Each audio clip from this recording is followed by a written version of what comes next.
कला जगत का सबसे बड़ा सत्य यह है कि हर कलाकार निजी जीवन में जो कुछ होता है वह कहीं न कहीं अपने अभिनय, अपने लेखन या अपने विचारों के माध्यम से पेश करता रहता है।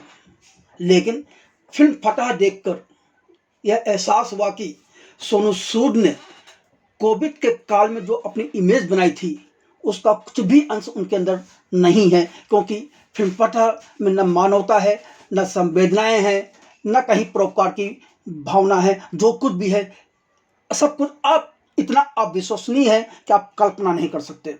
जी हाँ, आज हम सोनू सूद की 2 घंटे 10 मिनट लंबी फ़िल्म फतेह की चर्चा करने जा रहे हैं, जो कि आज 10 जनवरी को रिलीज़ हुई है।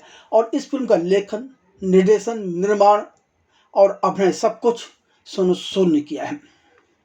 सलमान खान के साथ फ़िल्म दबंग में छेदी सिंह का किरदार निभाकर बेहतरीन विलेन के रूप में उभरे अभिनेता सोनू सूद ने कोविड के दौरान लोगों की मदद कर निजी जीवन में एक मददगार या यूँ कहूँ कि परोपकारी इंसान के रूप में अपनी इमेज बनाई थी। लेकिन अब लगता है कि वह अभिनय करना भूल गए हैं। इसका संकेत उन्होंने 2022 की असफल फिल्म सम्राट पृथ्वीराज में अभिनय करते हुए दे चुके थे।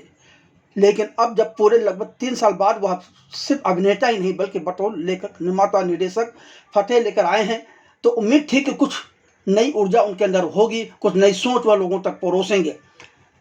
पर अफसोस की बात यह है कि यह फिल्म एक नहीं कई फिल्मों का मिश्रण है। और सोनू सूद ने सिर्फ भारतीय फिल्मों की नहीं, हॉलीवुड फिल्मों की सबकी नकल कर डाली है, जहाँ से भी जो भी वो नकल कर सकते थे। सच कहें तो इस तरह की फिल्म तो बच्चे वीडियो गेम के रूप में रोज़ खेलने में आनंद लेते हैं, पर इस फिल्म से तो बच्चे भी दूर ही रहेंगे, क्योंकि इसे सेंसर बोर्ड ने ए प्रमाण पत्र दिया है। दूसरी बात, यह एक खास चेतावनी है लोगों को कि कमज़ोर दिल वाले इस फिल्म से अपने को बचा कर रखें तो ही अच्छा है। फिल्म फतेह सिर्फ निराश ही नहीं करती, यह अतिरंजित खून खराबा वाली ऐसी सिरदर्द फिल्म है जो कि जिसकी उम्मीद कम से कम सोनू सूद जैसे इंसान से तो नहीं की जा सकती थी। जहाँ तक फिल्म फतेह की कहानी का सवाल है, तो यह कहानी पंजाब के मोगा जिले के एक पिंड यानी कि गांव से शुरू होती है, जहाँ फतेह सिंह, जिसको सोनू सूद ने अपने अभिनय से संवारा है, के लिए पूरा गांव ही अपना परिवार है। वह गांव में बहुत शांतिपूर्ण जीवन जीते हैं। वह एक डेयरी फार्म में बैठता है, जबकि उसका अतीत अंधकार में है। उसकी पड़ोसन निम्रत कौर, जिस किरदार में शिवज्योति राजपूत हैं, वह एक मोबाइल दुकान चलाती हैं। अनजाने में एक स्टूल कबूतर बन जाती हैं, जो अपने ही गांव के ग्रामीणों को साइबर रैकेट का शिकार करने के लिए लुभाती हैं और उन्हें कर्ज दिलाने के नाम पर ऐसा ठगी उनके साथ करवा बैठती हैं, जिसकी उन्होंने कल्पना भी नहीं की ऐसा उन ग्रामीणों के साथ होगा। जब एक साथी ग्रामीण अपने नुकसान के बाद आत्महत्या कर लेता है और उसके लिए वह निम्रत कौर को जिम्मेदार ठहराया जाता है, तब निम्रत कौर की अंतरात्मा आहत होती है। निम्रत कौर को पता ही नहीं चलता वह स्वयं किस तरह खतरनाक साइबर अपराध सिंडिकेट का शिकार बनी हुई है। लेकिन अपने ही साथी की मौत के बाद वह उन अपराधियों की तलाश करने का फैसला करती है जिन्हें उसने परिणामों का एहसास किए बिना उकसाया है, और उन अपराधियों की तलाश करने का फैसला करती है जिन्हें उसने परिणामों का एहसास किए बिना उकसाया है। निम्रत कौर की तलाश में फतेह सिंह भी दिल्ली पहुंचता है। अब पता चलता है कि फतेह सिंह पूर्व विशेष ऑपरेशन अधिकारी है, जिसका पेशेवर अतीत बिल्कुल उज्जवल नहीं है। बहुत सी चीज़ें ऐसी हैं जो कि कहीं ना कहीं फतेह सिंह को भी संदेह के घेरे में लाती हैं। फतेह सिंह निम्रत कौर की तलाश में दिल्ली गया है, पर वह जल्द ही देशव्यापी साइबर अपराध के जाल को सुलझाने में जुट जाता है। और उसके इस अभियान में एथिकल हैकर्स के समूह की नेता खुशी, जिस किरदार में जैकलिन फर्नांडिस है, उनसे मदद मिलती है। रिव्यू। अब सवाल उठता है कि फिल्म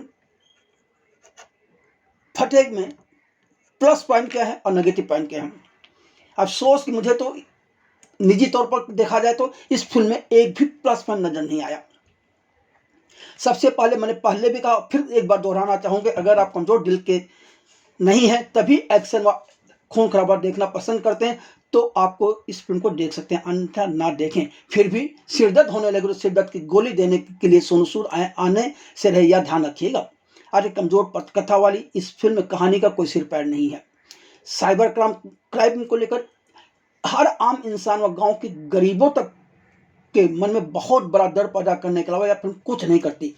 सोनू सूद की फिल्म की कहानी का केंद्र पंजाब का गांव है और पूरी फिल्म में दिखाता है कि कितने हजार गांव वालों को ये साइबर ठग अपने कब्जे में लेके उनके बैंक खाते खाली कर रहे हैं। लेकिन शायद सोनू सूद को पता ही नहीं है कि साइबर क्राइम के शिकार शहरवासी ज़्यादा और बड़ी आसानी से हो रहे हैं। लेकिन सोनू सूद भी उन्हीं में से एक हैं जिन्हें खुद कहानी कहने की खुजली है, पर उस कहानी या विषय पर शोधकार करना गंवारा नहीं। साइबर अपराध माफिया के खिलाफ युद्ध को छोड़कर सोनू सूद की फतेह में कुछ भी नया नहीं है। अफसोस यह है कि इस पर भी ठीक से बात नहीं कर पाए, जबकि साइबर क्राइम को लेकर बहुत सी बातें की जा सकती थी और साइबर क्राइम के नाम पर उन्होंने सिर्फ एक्शन, मारधार, खून खराबा किया है, उसके अलावा कुछ नहीं किया है। फिल्म फतेह में जय हो, पठान, एनिमल, मार्को, किल व हॉलीवुड फिल्म द इक्वलाइजर का अति घटिया मिश्रण नजर आने वाला है आता है। इस फिल्म में सलमान खान की फिल्म जय हो, शाहरुख खान पठान तक के कुछ दृश्य भी चुरा लिए गए हैं। जय हिंद दूसरों की मदद करने की बात है। इस फिल्म फतेह में फतेह सिंह डेयरी में काम करने वाले एक गरीब के बच्चों की फीस जमा करने के लिए उसके ड्रावर में बिना उसकी जानकारी के पैसे रख देते हैं। पठान में जान अब्राहम कभी भारतीय एजेंसी में काम करते थे, पर उचित सम्मान न मिलने पर वह पाकिस्तान के लिए काम करने लगते हैं। तो यही हाल इस फिल्म में नसरुद्दीन शाह के किरदार रजा का है। पहले वह भी फतेह सिंह की ही तरह उसी भारतीय विशेष ऑपरेशन एजेंसी का हिस्सा थे, पर अचानक यह विभाग जब बंद कर दिया गया तो विरोध के तौर पर रजा अब सबसे बड़े साइबर अपराधी बन गए हैं और अपने देश को बर्बाद कर रहे हैं। अपने देश के गरीबों को मौत में सोने के लिए मजबूर कर रहे हैं। सोनू सूद ही इस फिल्म के लेखक, निर्देशक, अभिनेता हैं, तो स्वाभाविक तौर पर उन्होंने सब कुछ अपने ही इर्द गिर्द रखते हुए फिल्म का गोबर कर डाला। सोनू सूद का सारा ध्यान खुद को पर्दे पर बनाए रखने व इंटरनेशनल इस तरह का एक्शन परोसने में ही रहा, मगर वह यह भूल गए कि एक्शन के साथ कहानी भी चाहिए, इमोशन चाहिए, मानवीय संवेदनाएं भी चाहिए। पर इस फिल्म में ऐसा कुछ भी नहीं है। फिल्म में कहानी तो छोड़िए, कैरेक्टर भी सही ढंग से डिफाइन नहीं किए गए हैं। सोनू सूद और फतेह दोनों हाथ में बंदूक से गोली चलाए जा रहे हैं, सैकड़ों लोग मर रहे हैं। जो लोग मर रहे हैं उनके मृत शरीर कहाँ गायब रहे हैं इस पता नहीं। मरते समय इंसान के जो हाव भाव होते हैं, जो उसके मुंह से निकलती है, वैसा कुछ भी नहीं है। जिससे बंदूक की गोली लग रही है या जिससे चाकू लग रही है, उसके चेहरे पर भी कहीं भी डर का एहसास है, ऐसा कहीं को नजर ही नहीं आता है। सब कुछ पूरी तरह से मशीन जैसा नजर आता है, यानी कि ऐसा लगता है कि जैसे कि एक बालक वीडियो गेम खेल रहा हो। पूरी फिल्म में दर्शक को परेशान कर देने वाली भयंकर हिंसा व खून ही खून है। पटकथा इतनी अच्छी है कि पूरी फिल्म खत्म होने पर भी पता नहीं चलता कि नसरुद्दीन किस देश में बैठे हुए हैं, वह किस देश में भारत के गांव वालों का पैसा लूट कर भेज रहे हैं। निम्रत कौर को बचाने फतेह सिंह निकले थे, पर फतेह सिंह क्या निम्रत को बचा पाए या निम्रत का क्या हुआ, कुछ नहीं हुआ। हाँ, इतना ये हुआ कि जो लड़की यानी खुशी शर्मा फतेह सिंह की मदद कर रही थी, उससे उनका प्यार हो जाता है। वाह क्या बात है। लेकिन हकीकत यह है कि उस पूरी फिल्म में सोनू सूद इमोशन, कहानी, संवेदना तो छोड़िए, रोमांस को भी ठीक से चित्रित नहीं कर पाए। फिल्म में इतनी खराबी है, इतनी कमियां हैं कि अब कहाँ तक गिनाया जाए। और इस तरह की घटिया, जहाँ पटकथा हो, जहाँ निर्देशन घटिया हो, वहाँ अभिनय में सुधार होगा किसी के, ऐसा तो उम्मीद नहीं करनी चाहिए। जी हाँ, फिल्म का नायक फतेह सिंह को जब सिर्फ दोनों हाथों से बंदूक ही चलानी हो तो वहाँ अभिनय की कल्पना करना मूर्खता ही है। कई दृश्य ऐसे हैं जहाँ सोनू सूद का चेहरा एकदम सपाट भाव शून्य नजर आता है। जैकलिन खेसर करने को कुछ आया ही नहीं। वैसे भी जैकलिन फर्नांडिस को अभिनय तो आता नहीं है, वह तो सिर्फ अपने सुंदरता के बल पर फिल्में पा जाती हैं। नई लड़की शिवज्योति राजपूत निम्रत कौर के छोटे किरदार में जरूर अपनी अभिनय की छाप छोड़ जाती हैं। देवेंद्र भट्टाचार्य, विजय राज, नसीरुद्दीन जैसे कलाकारों की प्रतिभा को इस फिल्म में जाया किया गया है। इन कलाकारों ने क्या सोचकर इस फिल्म में अभिनय किया, या तो वही जाने। क्या सिर्फ रिश्ते निभाने की वजह से उन्होंने फिल्म में काम की, या पैसे का लालच था, या तो वही जानते होंगे। बहुत अजीब सा लगता है जब साइबर क्राइम के मुखिया रजा के किरदार में नसीरुद्दीन शाह को बेमन अभिनय करते हुए देखा जाता है।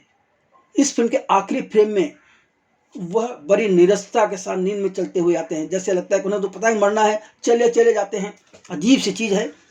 पूरी फिल्म में ऐसा कुछ नहीं है जिसे देख के आपको लगे कि हाँ, ये एक उस सोनू सूद जैसे इंसान ने बनाई है जो कि निजी जीवन में बड़ा परोपकारी है। जी नहीं, न वह अपने निजी जीवन की बात को पर्दे पर ला सके और न ही दर्शकों को कोई एक अच्छी कहानी पेश कर पाए हैं।